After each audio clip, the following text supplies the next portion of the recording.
Hello. हाँ, तो मेरे प्यारे दोस्तों, मैं फिर एक बार अपने यूट्यूब चैनल पर आप लोगों का बहुत बहुत स्वागत करता हूँ।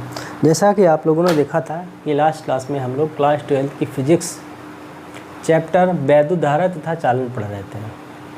क्या वैद्युत धारा तथा चालन चैप्टर पढ़ रहे थे।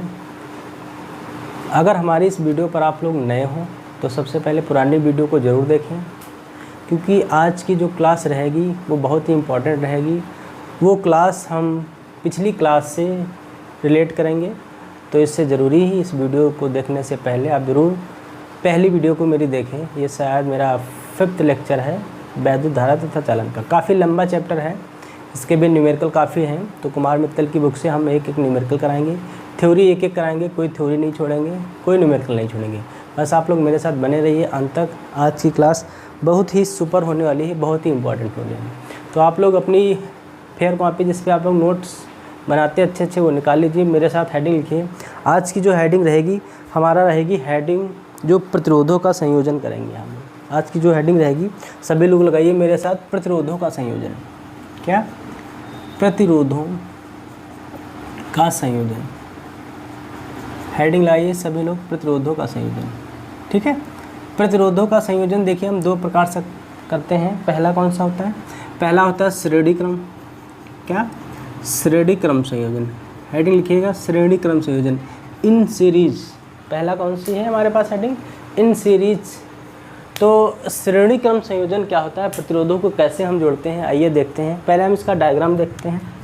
देखिए हमने क्या बनाया है, ये हम क्या बना रहे हैं, ये भाई प्रतिरोध को जोड़ने का सिस्टम होता है।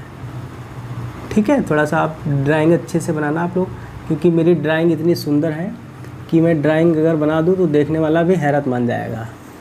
ठीक है। ये हमने क्या की, एक 20 वोल्ट की बैटरी जोड़ दी। ठीक। और इस पूरे परिपथ में धारा I मैंने प्रवाहित की। ठीक। ये हमारे पास प्रतिरोध R1 है, ये प्रतिरोध R2 है। ठीक है। और ये प्रतिरोध क्या है, R3 है। बात समझ में आ रही? बोलिए, बात समझ में आ रही इतनी? हाँ। इसके लिए अगर विभव देखें तो V1 हो जाएगा, इसके लिए देखें तो V2 हो जाएगा, इसके लिए तो देखें V3 हो जाएगा। ये हमारे पास धारा ही है I। बात समझ में आ रही? क्या है? धारा I। ये तीनों प्रतिरोध हमने श्रेणी क्रम में जोड़े हैं, एक के बाद दूसरा, दूसरे के बाद तीसरा, ऐसे मैंने प्रतिरोध जोड़े हैं। बात समझ में आ रही? अब इसको हम थोड़ा सा लिखते हैं। जो मैंने फिगर बनाया है इसके बारे में मुझे थोड़ा लिखना पड़ता है। लिखना क्या है देखते हैं, आइए। तो लिखना क्या है, माना 3 संधारित्र, संधारित्र नहीं है, प्रतिरोध है। संधारित्र पहला चैप्टर जो इससे पहले पढ़ रहे थे, संधारित्र, उसकी याद बहुत आती है संधारित्र की। अब छोड़ दो उसको, यहाँ पे लिखेंगे माना 3 प्रतिरोध। क्या लिखेंगे? माना 3 प्रतिरोध। क्या लिखेंगे? माना 3 प्रतिरोध R1, R2 व R3 श्रेणी क्रम में जुड़े हैं। ठीक, श्रेणी क्रम में जुड़े हैं। ठीक है, श्रेणी क्रम में जुड़े हैं। ठीक। परिपथ में क्या लिखेंगे? परिपथ में प्रवाहित धारा I है। क्या है? परिपथ में प्रवाहित धारा I है। ठीक। पहले प्रतिरोध का विभव V1, पहले प्रतिरोध, आप लोग आराम से लिखिएगा, पहले प्रतिरोध का विभव V1। ठीक है, सॉरी V1, V2 नहीं, V1। ठीक है। दूसरे का V2 तथा तीसरे प्रतिरोध का विभव V3 है। ठीक है। क्या है? V3 है। बात समझ में आ रही? तीनों प्रतिरोधों को 20 वोल्ट की बैटरी से जोड़कर रखा गया है। क्या लिखेंगे? तीनों प्रतिरोधों को 20 वोल्ट की बैटरी से जोड़कर रखा गया है। बात समझ में आ रही? क्या किया गया है? रखा गया है। क्लियर हुई बात? बोलो भाई, बात समझ में आ रही? बोलिए, कोई डाउट? 3 प्रतिरोध R1, R2 तथा R3 ये क्या है? श्रेणी क्रम में है। परिपथ में प्रवाहित धारा I है। पहले प्रतिरोध का विभव V1 है, दूसरे प्रतिरोध का विभव V2 है तथा तीसरे प्रतिरोध का विभव क्या है? V3 है। तीनों प्रतिरोधों को V वोल्ट की बैटरी से जोड़कर रखा गया है। ठीक, अच्छा यहाँ तक सब लोग समझ गए होंगे मेरी बात। अब देखिए हमने पढ़ाया था ओम का नियम क्या ओम चाचा का नियम था, ओम के नियम से, हेडिंग लिखिएगा ओम के नियम से। ओम का नियम क्या था भाई, ओम का नियम क्या था, ओम का नियम यही था V = IR। बताओ V = क्या था, IR। बात समझ में आ रही। अगर देखिए V1 देखें तो I1 क्या हो जाएगा, R1 हो जाएगा। इसको समीकरण क्या मान लें, फर्स्ट। अगर पहले प्रतिरोध के लिए देखें तो भाई V1 हो जाएगा विभव, धारा क्या हो जाएगी, धारा इसकी I ही है, पूरे प्रतिरोध की, पूरे परिपथ की धारा का मान क्या है, I है। बात समझ में आ रही। इस पूरे परिपथ में धारा का मान चेंज नहीं, धारा क्या है, समान है। ठीक है, तो अगर V2 देखें, क्या देखें V2, ये क्या हो जाएगा, IR2 हो जाएगा। ये समीकरण क्या हो गई, सेकंड हो गई। ठीक, अगर V3 देखें हम, क्या देखें V3 देखें तो यहाँ पर क्या हो जाएगा, I हो जाएगा और R3 हो जाएगा। ये समीकरण क्या हो गई, थर्ड हो गई। बात समझ में आ रही है, बोलो बात समझ में आ रही है। ये तो हमें मिले हैं 3 विभव, क्या मिले हैं, 3 विभव। अब हम इनका कुल विभव निकाल लेते हैं। क्या लिखेंगे, कुल विभव, आराम से, जल्दबाजी नहीं, आराम से, कुल विभव। तो V = क्या हो जाएगा, V1 + V2 + V3। ठीक है, बात समझ में आ रही है। अच्छा, V के स्थान पे हम लोग IR लिख सकते हैं। क्या लिख सकते हैं, IR लिख सकते हैं। V1 के स्थान पे IR1 + V2 के स्थान पे IR2 + V3 के स्थान पे IR3। ठीक है, तो ये हो जाएगा IR, I पूरे से कॉमन ले लें तो ये क्या मिलेगा, ये R1, ये R2, ये R3। क्लियर हो रहा बात। देखो I से I क्या हो गया, कैंसिल हो जाएगा। तो R = क्या मिला, R1 + R2 + R3। ठीक है, बात समझ में आ रही। बोलो ये क्या है, श्रेणी क्रम में परिपथ प्रतिरोधों का जोड़ने का क्रम। क्या है, श्रेणी क्रम में प्रतिरोधों को जोड़ने का क्रम है मेरे भाई। बात समझ में आ रही। देखो यहाँ से कुछ इम्पोर्टेंट बातें हैं। इम्पोर्टेंट बातें क्या हैं, देखिए श्रेणी क्रम में जो धारा है वो क्या है, समान है। बताओ, श्रेणी क्रम में जो धारा का मान है वो क्या है, समान है। अच्छा, विभव देखें, अगर विभव की बात करें, अगर विभव देखें तो विभव क्या है मेरे भाई, विभव सब जगह अलग अलग है। क्या है, अलग अलग है। ये इम्पोर्टेंट बात है। कभी कभार ऑप्शन में पूछ लेता है कि श्रेणी क्रम में धारा का मान क्या होता है, तो श्रेणी क्रम में धारा का मान समान होता है और विभव का मान क्या होता है, अलग अलग होता है। ये पहला पॉइंट, कुछ इंपॉर्टेंट बातें हैं। ठीक है, ठीक। सेकंड पॉइंट क्या है, देखिए अभी यहाँ प्रतिरोध कितने लगे थे, 3 लगे थे। अभी यहाँ प्रतिरोध कितने लगे हो, 3 लगे थे। मान लेते हैं यदि परिपथ में n प्रतिरोध लगे हों, क्या लगे हों, n प्रतिरोध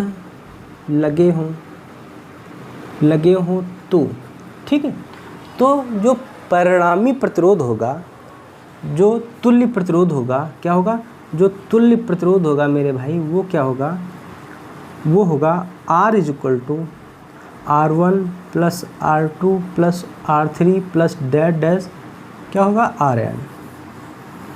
क्या होगा, Rn। बात समझ में आ रही, नोट कीजिए। श्रेणी क्रम में प्रतिरोधों को जोड़ने का जो तरीका होता है मेरे भाई, वो ये होता है। क्लियर हुई बात, बहुत इंपॉर्टेंट डेरिवेशन है, नोट कीजिए फटाफट।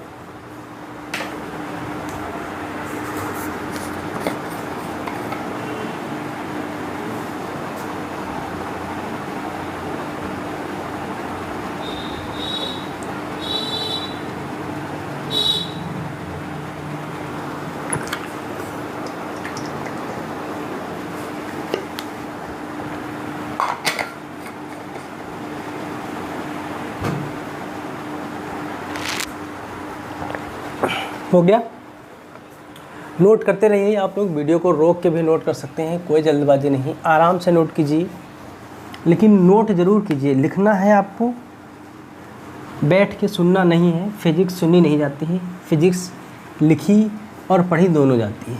पढ़ने से बेटर है आप लिखिए। फिजिक्स को जितना आप प्रैक्टिस करेंगे, फिजिक्स उतना ही आपको समझ में आएगी। ठीक है, बात समझ आ रही। नेक्स्ट हेडिंग लिखिए, समांतर क्रम संयोजन। समांतर क्रम संयोजन, ठीक है, समांतर क्रम संयोजन।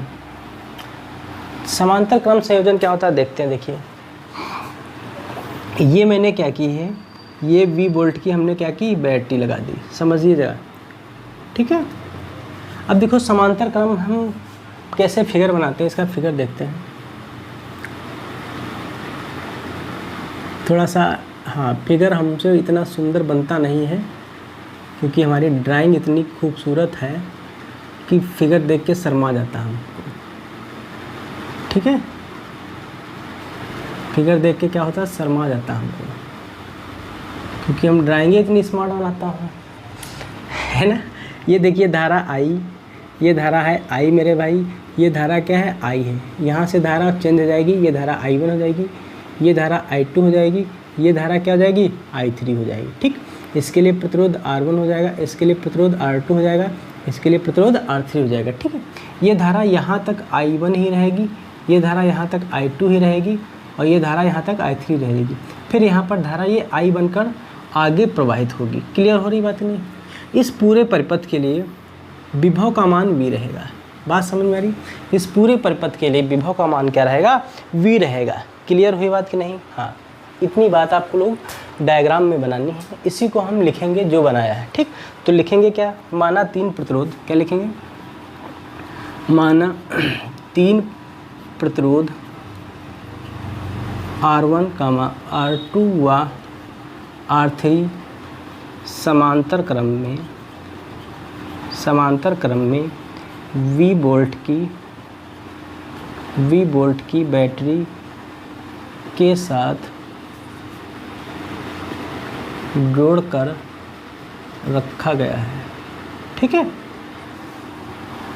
3 प्रतिरोध R1 और R2 के साथ जोड़कर रखा गया है। बात समझ में आ रही। हाँ, प्रतिरोध R1 क्या लिखेंगे, प्रतिरोध R1 पर धारा का मान क्या है, I1, ठीक। और प्रतिरोध R2 पर धारा का मान क्या है, I2 है। प्रतिरोध R3 पर धारा का मान क्या है, I3 है, ठीक। तो लिखेंगे परिपथ में प्रवाहित धारा, ऐसे लिखिए सीधे, परिपथ में धारा अलग अलग, ठीक, अलग अलग I1 व क्या लिखेंगे, I1, I2 व I3 है, ठीक है। परिपथ में अलग अलग I1, I2 व I3 धाराएं हैं, ठीक। क्या है, धाराएं हैं, ठीक है। बात समझ में नहीं, क्या है, धाराएं हैं। हाँ, पूरे परिपथ को V वोल्ट के विभवांतर से जोड़ा गया है। क्या है, जो V हमारा क्या है, ये क्या है, ये हमारे पास विभवांतर है, ठीक है। क्या है, V वोल्ट के विभवांतर से जोड़कर रखा गया है, ठीक। इतनी बात समझ में आई, बताओ, ठीक। हाँ, पूरे परिपथ में जो विभव का मान है वो क्या है, समान है। तो लिखेंगे परिपथ में विभव का मान समान है। विभव का मान समान है, मतलब पहले में देखा था हमने धारा का मान समान था, यहाँ क्या देख रहे हैं, विभव का मान समान है पूरे परिपथ में, ठीक है। देखिए फिर ओम का नियम, क्या लिखेंगे, ओम के नियम से। ओम का नियम कहता क्या है भाई, ओम का नियम यही कहता है V = IR। बात समझ में आ रही है, क्या है, V = IR। अगर I देखें तो V अपान क्या हो जाएगा, R हो जाएगा, ठीक है। धारा यहाँ पर क्या है, अलग अलग है। धारा यहाँ पर क्या है, अलग अलग है। देखिए अगर I1 देखें तो V हो जाएगा, R1 हो जाएगा। बोलो क्यों, क्योंकि विभव पूरे परिपथ का क्या है, बराबर है, इसलिए विभव का मान क्या रहेगा, V रहेगा, और प्रतिरोध क्या हो जाएगा, R1 हो जाएगा। ये समीकरण क्या हो गई मेरे फर्स्ट। अगर हम I2 के लिए देखें तो V/R2 हो जाएगा, ये समीकरण क्या हो गई, सेकंड हो गई। अगर हम I3 के लिए देखें तो V/R3 हो जाएगी, ये समीकरण क्या हो गई, थर्ड हो जाएगी। बात समझ में आ रही है। अब परिपथ में कुल धारा क्या लिखेंगे, परिपथ में तुल्य धारा, ठीक। तुल्य धारा I = क्या हो जाएगा, I1 + I2 + I3, ठीक। I के स्थान पे V/ क्या लिखेंगे, R। I1 के स्थान पे V/R1 + V/R2 + V/R3, ठीक है। देखिए ये V/ क्या हो जाएगा, R1। ऊपर से V कॉमन ले लें हम तो 1/ क्या हो जाएगा, R1 + 1/ क्या हो जाएगा, R2 + 1/ क्या हो जाएगा, R3, ठीक है। देखिए V से V कैंसिल हो जाएगा तो 1/R = 1/R1 + 1/R2 + 1/R3 R3। ठीक, ये क्या है, समांतर क्रम में प्रतिरोधों का संयोजन है। क्लियर हुई बात? बोलो बात समझ में आ रही? यहाँ से एक इम्पॉर्टेंट बात समझ में आई है हमको। क्या समझ में आई? देखिए नोट पॉइंट लिखना आप लोग। देखिए परिपथ में विभव, जो विभव है, विभव, ठीक है, परिपथ में जो विभव है वो क्या है, समान है। बात समझ में आ रही? और जो धारा है, जो धारा है वो क्या है, अलग अलग है। क्या है, अलग अलग है। बोलो बात समझ में आ रही? ये भी कभी पूछ लेता है कि समांतर क्रम में विभव का मान समान होता है या असमान होता है, या समान और असमान दोनों होता है, कुछ ऐसा पूछ लेता है। तो आपको याद रखना है क्या होगा, विभव का मान समान होगा। क्लियर हुई बात? हाँ, अगर परिपथ में n प्रतिरोध लगे होते हैं, लिखेंगे क्या, यदि परिपथ में n प्रतिरोध हो, क्या है, n प्रतिरोध हो तो तुल्य प्रतिरोध क्या होगा मेरे भाई, तुल्य प्रतिरोध क्या होगा, ये होगा 1/r = 1/r1 + 1/r2 + 1/r3 + dash 1/rn। ये ठीक, ये भी एक फार्मूला है, इंपॉर्टेंट फार्मूला है। नोट कीजिए, फटाफट नोट कीजिए आप लोग। हाँ भाई नोट कीजिए, फटाफट नोट कीजिए, फटाफट नोट कीजिए। वीडियो को रोक के भी आप लोग नोट कर सकते हैं, कोई जल्दबाजी नहीं, आराम से नोट कीजिएगा। हैं, नोट ज़रूर कीजिएगा, ठीक है, नोट ज़रूर करते रहिए मेरे साथ।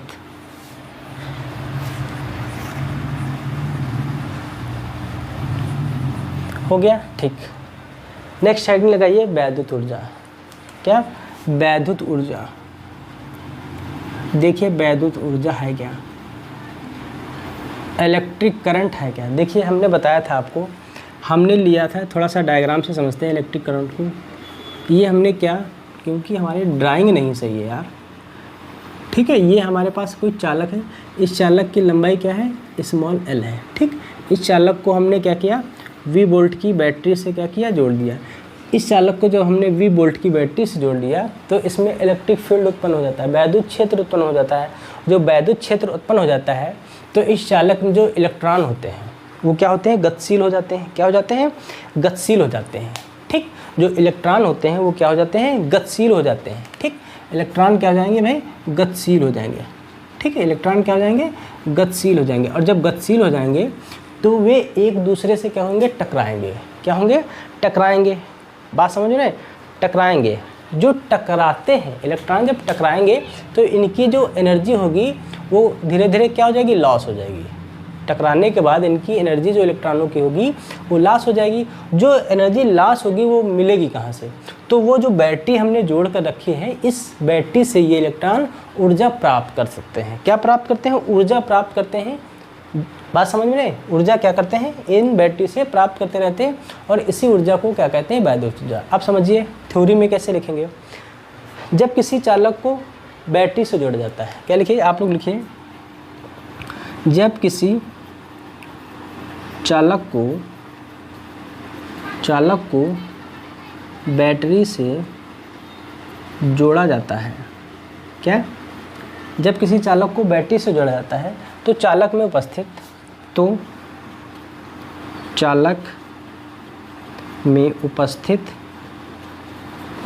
मुक्त इलेक्ट्रॉन, जो चालक में उपस्थित मुक्त इलेक्ट्रॉन होते हैं, ये धातु के, दो चालक में उपस्थित मुक्त इलेक्ट्रॉन धातु के धनायन से बार बार टकराते रहते हैं। क्या, टकराते रहते हैं, ठीक। क्या होते हैं, टकराते रहते हैं। टकराने के बाद क्या, टकराने के बाद ये अपनी क्या करते हैं, टकराते रहते हैं। और जब टकरा जाते हैं तो इनकी ऊर्जा क्या होती है, इनकी ऊर्जा क्या होती है, ख़त्म होती है। क्या होती है, ठीक। टकराते रहते हैं तो टकराते रहते हैं। टकराने के बाद ये अपनी खोई ऊर्जा बैटरी से प्राप्त करते हैं। क्या लिखेंगे, बैटरी से प्राप्त करते हैं। कहाँ से प्राप्त करते हैं? बैटरी से प्राप्त करते हैं। ठीक, बैटरी से प्राप्त करते रहते हैं। खोई ऊर्जा कहाँ से प्राप्त करते हैं? बैटरी से। इसी ऊर्जा को क्या लिखेंगे? इसी ऊर्जा को वैद्युत ऊर्जा है। क्या कहते हैं? वैद्युत ऊर्जा कहते हैं। बात समझ में आ रही है? इसी ऊर्जा को वैद्युत ऊर्जा कहते हैं। बात समझिए मेरी, फिर से एक बार मैं बोल रहा हूँ। जब किसी चालक को बैटरी से जोड़ते हैं तो चालक में उपस्थित मुक्त इलेक्ट्रॉन धातु के धनायनों से बार बार टकराते रहते हैं और जो टकराने के पश्चात अपनी खोई हुई ऊर्जा, ये जो बैटरी लगाई है, इससे प्राप्त करते रहते हैं। और जो ऊर्जा प्राप्त करते हैं, इसी ऊर्जा को हम लोग क्या कहते हैं? वैद्युत ऊर्जा कहते हैं। क्लियर हुई बात? क्या कहते हैं? वैद्युत ऊर्जा कहते हैं। क्लियर हुई बात? ठीक है, बात समझ में आ रही है? हाँ, देखिए कुछ हम इससे मात्रक वगैरह निकालते हैं। इस वैद्युत ऊर्जा को W से प्रदर्शित करते हैं। ये भी याद रखना। क्या लिखेंगे? इसे W से प्रदर्शित करते हैं। कहाँ से? W से प्रदर्शित करते हैं। क्लियर हुई बात? कहाँ से? W से प्रदर्शित करते हैं। अच्छा, हम जानते हैं, क्या जानते हैं? हम जानते हैं, क्या जानते हैं? V इक्वल टू क्यू अपान क्या होता है? W। V इक्वल टू क्या होता है? W अपान क्यू, सॉरी उल्टा हो गया, W अपान क्यू। क्या होता है? W upon Q. V equal to क्या होता है? W upon Q. अगर यहाँ से W इक्वल टू देखें तो V क्यू मिलेगा। ये एक फार्मूला मिला हमें। क्या? V इक्वल टू क्या मिलेगा? W इक्वल टू क्या मिलेगा? V क्यू मिलेगा। क्लियर हुई बात कि नहीं? बोलो, बात समझ में आ रही है? अच्छा देखिए, Q इक्वल टू जो होता है, क्या?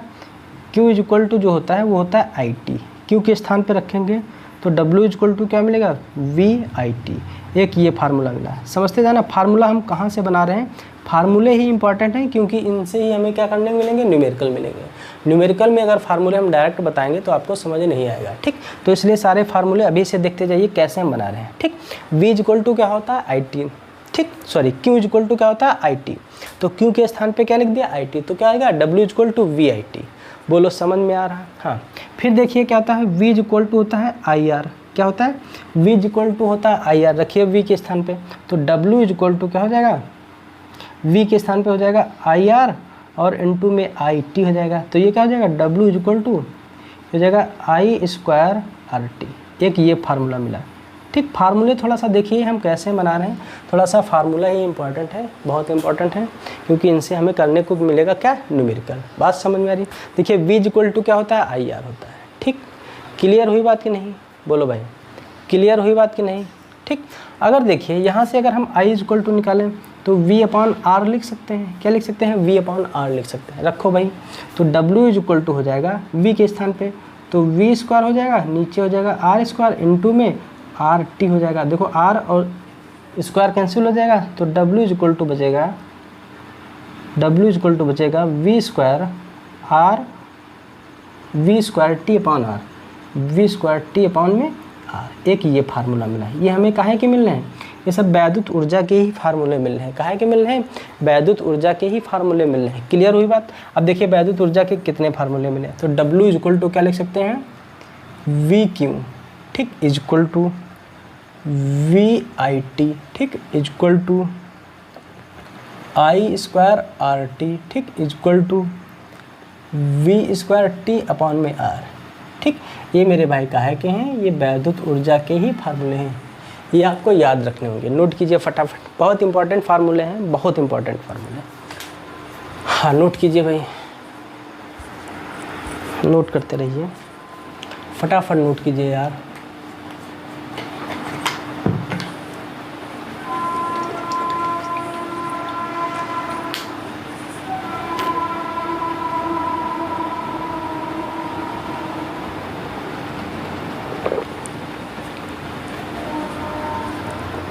हो गया?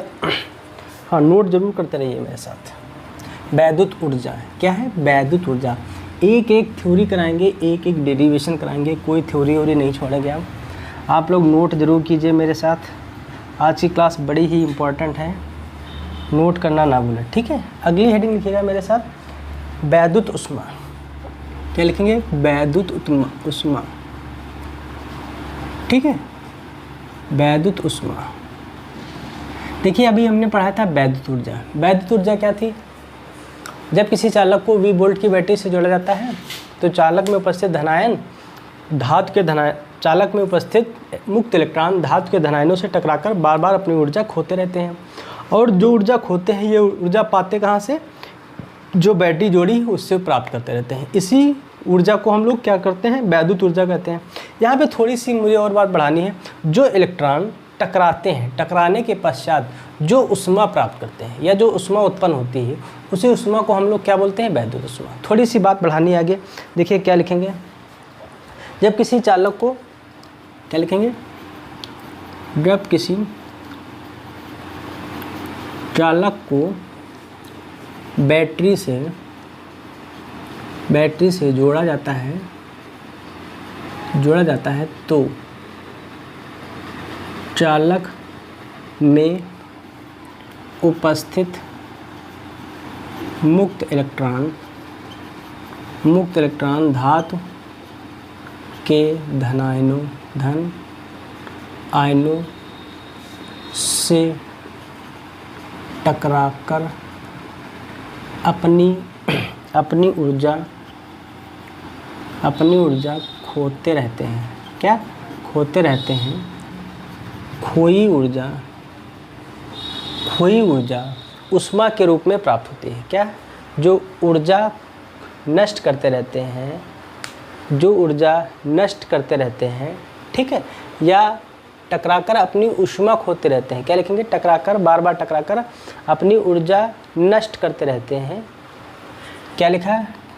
टकराकर अपनी ऊर्जा खोते रहते हैं, ठीक है, टकराकर अपनी ऊर्जा खोते रहते हैं या नष्ट करते रहते हैं। आप लोग ऐसे लिखिए, नष्ट करते रहते हैं। क्या करते रहते हैं? अपनी ऊर्जा नष्ट करते रहते हैं, ठीक है। क्या करते रहते हैं? नष्ट करते रहते हैं। यही क्या लिखेंगे? यही खोई ऊर्जा नष्ट करते रहते हैं। यही खोई ऊर्जा उष्मा के रूप में प्राप्त होती है। क्या प्राप्त होती है? जिसे चालक की वैद्युत उष्मा कहते हैं। क्या कहते हैं? जिसे चालक की वैद्युत उष्मा कहते हैं। बात समझ में आ रही है? ठीक है। क्या कहते हैं? जिसे चालक की वैद्युत उष्मा कहते हैं, ठीक है। क्या कहते हैं? चालक की वैद्युत उष्मा कहते हैं, और इसे H से प्रदर्शित करते हैं। क्या है? इसे H से प्रदर्शित करते हैं। इससे कैपिटल H से प्रदर्शित करते हैं, क्योंकि हीट होती है तो हीट को हम लोग क्या लिखते हैं? H से स्टार्ट करते हैं, तो इसलिए इसको कहाँ से प्रदर्शित करते हैं? H से। देखिए आपने पढ़ा होगा 4.2 जूल। क्या? 4.2 जूल से उत्पन्न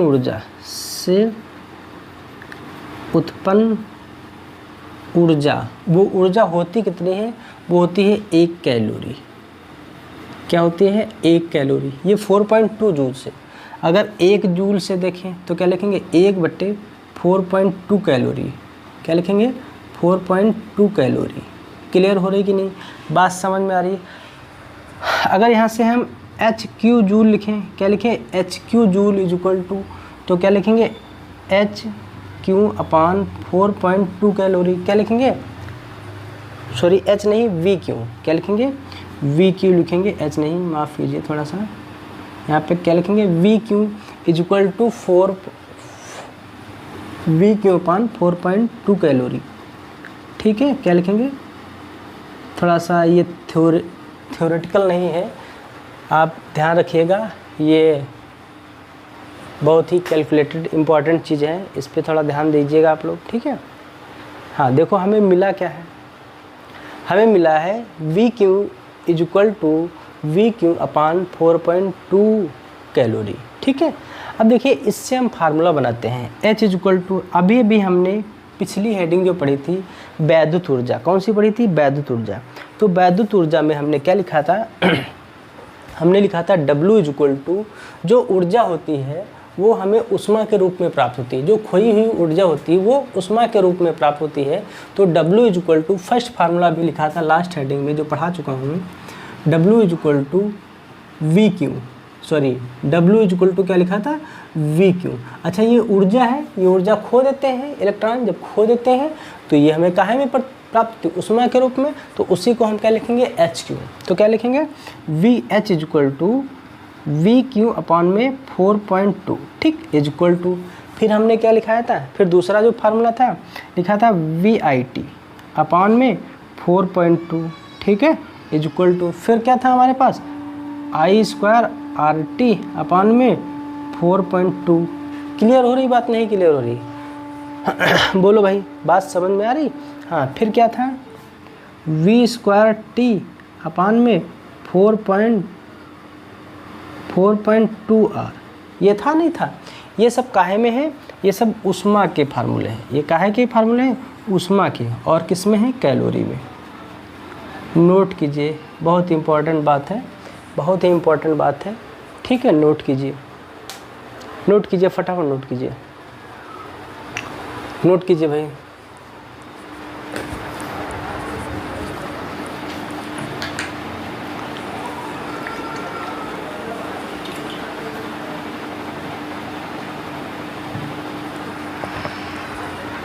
हो गया। अगली हेडिंग लिखिए जूल का नियम। किसका, जूल का नियम। जूल का नियम क्या है, देखिए जूल का नियम, देखिए अभी भी हमने एक फार्मूला निकाला था, हेडिंग लिखिएगा जूल का नियम। जूल का नियम, अभी हमने एक फार्मूला लिखा है आई स्क्वायर आर टी अपान में 4.2, क्या लिखा है, 4.2, यही तो लिखा है आई स्क्वायर आर टी अपान में 4.2। जरा समझो, आई स्क्वायर आर टी अपान 4.2। देखो यहाँ से हम थोड़ा सा मानते हैं, जो आर है इसको क्या कर दे, कांस्टेंट कर दे, क्या कर दे, कांस्टेंट कर दे। हाँ, जो टी है इसको भी क्या कर दे, कांस्टेंट कर दे। क्या लिखना है, कांस्टेंट करना है, नियत करना है, क्या करना है, हाँ नियत करना है, इसको भी कांस्टेंट कर दे। 4.2 ऑलरेडी कांस्टेंट है, ठीक है। तो देखिए बच क्या रहा, बच रहा एच इनडायरेक्टली प्रोपोर्शनल आई स्क्वायर। जरा समझिए, एच इनडायरेक्टली नहीं, सॉरी डायरेक्टली प्रोपोर्शनल, इनडायरेक्टली निकल गया। एच अनुकोणानुपाती धारा, जो आई है या एच है, उष्मा जो है धारा के वर्ग के अनुकोणानुपाती है। बात समझ में आ रही है। तो यहाँ से एक डेफिनेशन मिल रही है, तो क्या मिल रही है, किसी चालक में उत्पन्न उष्मा, जो चालक में उत्पन्न उष्मा होती है वो धारा के वर्ग के क्या होती है, अनुकोणानुपाती होती है। तो क्या लिखेंगे, किसी चालक में उत्पन्न उष्मा, किसी चालक में उत्पन्न उष्मा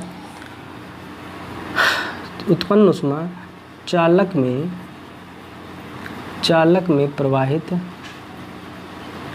धारा के वर्ग के अनुक्रमानुपाती, ठीक है, क्या होती है, वर्ग के अनुक्रमानुपाती होती है। बात समझ में आ रही। अगर हम क्या करें, अगर हम धारा को 2 गुना कर दें, अगर धारा को 2 गुना कर दें तो जो उष्मा है वो मेरे भाई 4 गुना मिलेगी। ज़रा कैसे देखो, अगर धारा का मान हम 2 एम्पियर लिख दें तो जो उष्मा है वो हमें 4 जूल मिलेगी। क्या मिलेगी, 4 जूल मिलेगी। बात समझ में आ रही, क्योंकि स्क्वायर करेंगे 2 का तो कितना हो जाएगा, 4। अगर हम क्या करेंगे, धारा का मान 2 गुना करेंगे तो उष्मा का मान क्या मिलेगा, 4 गुना मिलेगा। ठीक है, क्लियर हो रही बात कि नहीं। अगर हम धारा का मान 3 गुना कर लें तो जो उष्मा है वो 9 गुना मिलेगी। क्या मिलेगी, 9 गुना। बहुत कॉन्सेप्ट इम्पॉर्टेंट है, अगर समझ गए तो आप बहुत अच्छी बात है, नहीं समझ पाए तो भी अच्छी बात है, लेकिन समझने का प्रयास कीजिए, कोई कठिन बात नहीं। फार्मूला है एच डायरेक्टली प्रोपोर्शनल आई स्क्वायर, मतलब अगर धारा 2 गुना हो गई तो उसमें कितने गुना मिलेगी, 4 गुना मिलेगी। क्लियर हुई बात। ये हमारे पास क्या है, जूल का नियम है। क्या है, जूल का नियम है। क्लियर हुई बात कि नहीं, बोलो भाई, बात समझ में आ रही। यहाँ से कुछ हम नोट पॉइंट लिखते हैं। देखिए पहला नोट पॉइंट क्या है, हमारे पास फार्मूला है एच डायरेक्टली प्रोपोर्शनल आई स्क्वायर। ठीक है, ये हमारे पास क्या है, एक फार्मूला मिला है। देखिए यहाँ से बनाते हैं formula, H directly proportional I one square लिख दे, समीकरण फर्स्ट मान लें। क्या मान लें, समीकरण फर्स्ट। अगर यहाँ से I two H two directly proportional I two देखते हैं तो क्या मिलेगा, समीकरण सेकंड मिलेगा। ठीक है, तो समीकरण फर्स्ट को समीकरण सेकंड से क्या करेंगे, भाग देंगे। ठीक, तो मिलेगा H one upon H two is equal to I one upon I two का होल स्क्वायर। ये एक फार्मूला मिला है जो ऊष्मा और धारा के पदों में है, नोट कीजिए फटाफट। हाँ, नोट कीजिए भाई।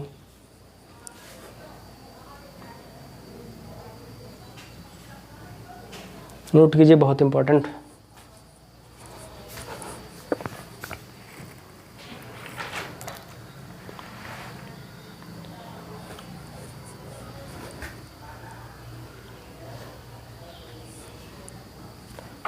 हो गया, हाँ नोट कीजिए।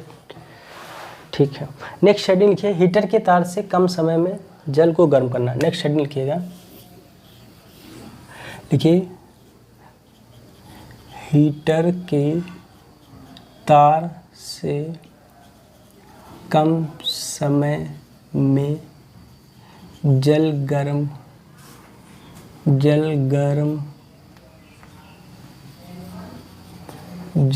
करना। जो हीटर का तार होता है, हीटर के तार से भाई कम समय में जल कैसे गर्म करेंगे, ये आपको हमें बताना है। कैसे गर्म करेंगे, क्या करना पड़ेगा कि जो हीटर का तार होता है उसको कम समय में जल को कैसे गर्म करेंगे।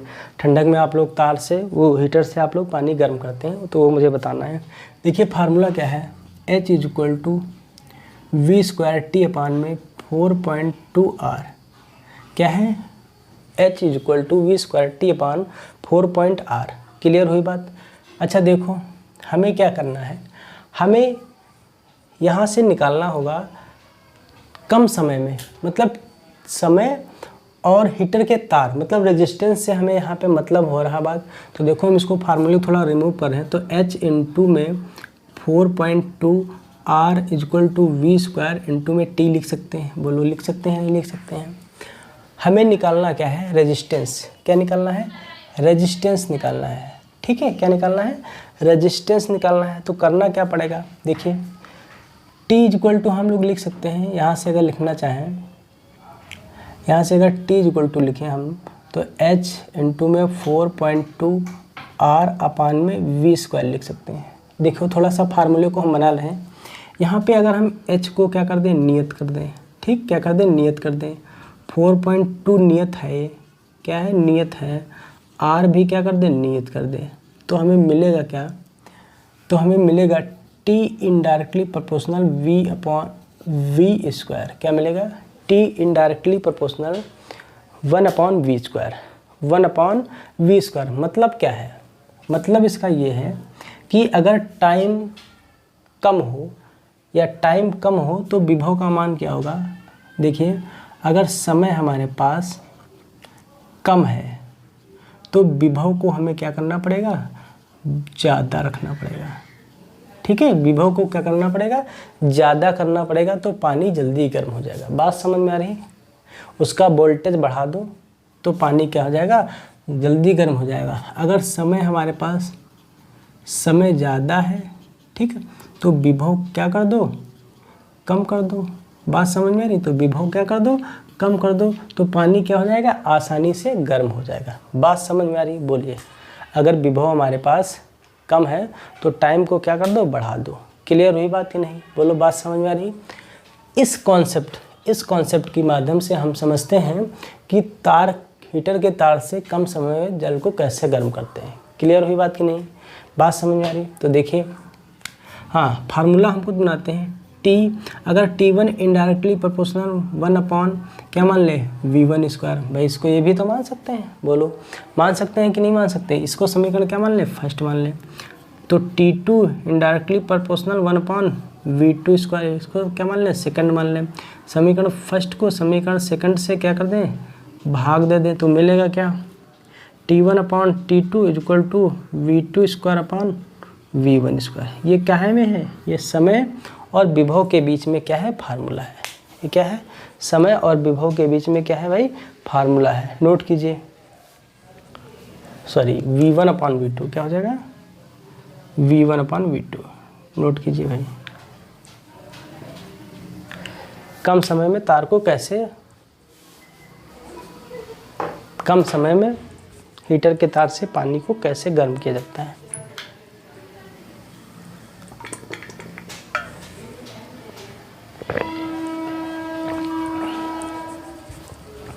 हो गया, नोट कीजिए।